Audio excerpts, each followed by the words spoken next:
शेवगाव पाथर्डीत अवैध वृक्षतोडीचा कहर. 45 अंश तापमानातही वनविभागाचे दुर्लक्ष.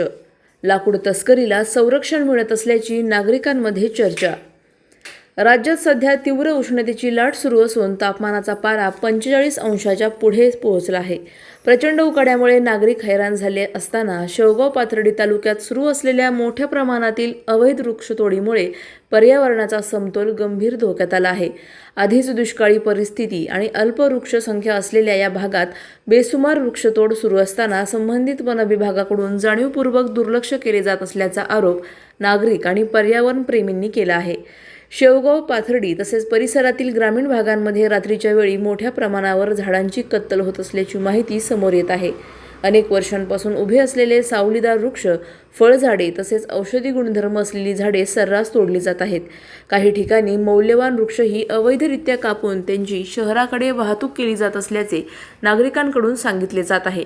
दरम्यान इंधन दरवाढ आणि लाकडाच्या वाढत्या मागणीमुळे लाकूड तस्करीचा व्यवसाय तेजीत आल्याची चर्चा तालुक्यात रंगू लागली आहे.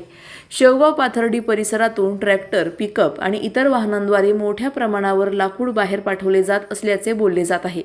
विशेष म्हणजे या संपूर्ण प्रकाराकडे वनविभागाकडून संशयास्पद शांतता पाळली जात असल्याने अवैध वृक्षतोड आणि लाकूड तस्करीला काही अधिकाऱ्यांचे संरक्षण आहे का, असा सवाल नागरिक उपस्थित करत आहेत.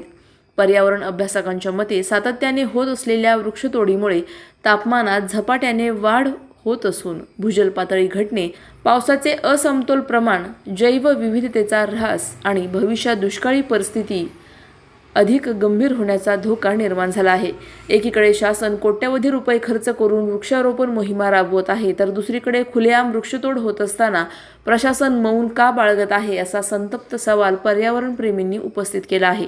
स्थानिक ग्रामस्थांनी वनविभागाकडे वारंवार तक्रारी करूनही कोणतीही ठोस कारवाई होत नसल्याने नागरिकांमध्ये तीव्र नाराजीचे वातावरण निर्माण झाले आहे. अवैध वृक्षतोड तात्काळ थांबवण्यासाठी विशेष मोहीम राबवावी, दोषींवर कठोर कारवाई करावी, वनविभागाची गस्त वाढवावी, तसेच लाकूड तस्करीत सहभागी असलेल्या घटकांची सखोल चौकशी करावी, अशी मागणी आता जोर धरू लागली आहे.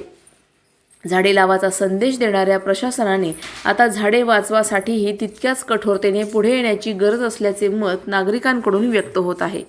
अधिक माहितीसाठी स्टार इंडिया 1 न्यूज पाहत रहा. चॅनलला सबस्क्राईब करा आणि अशाच अपडेट्ससाठी बेल आयकॉन दाबा.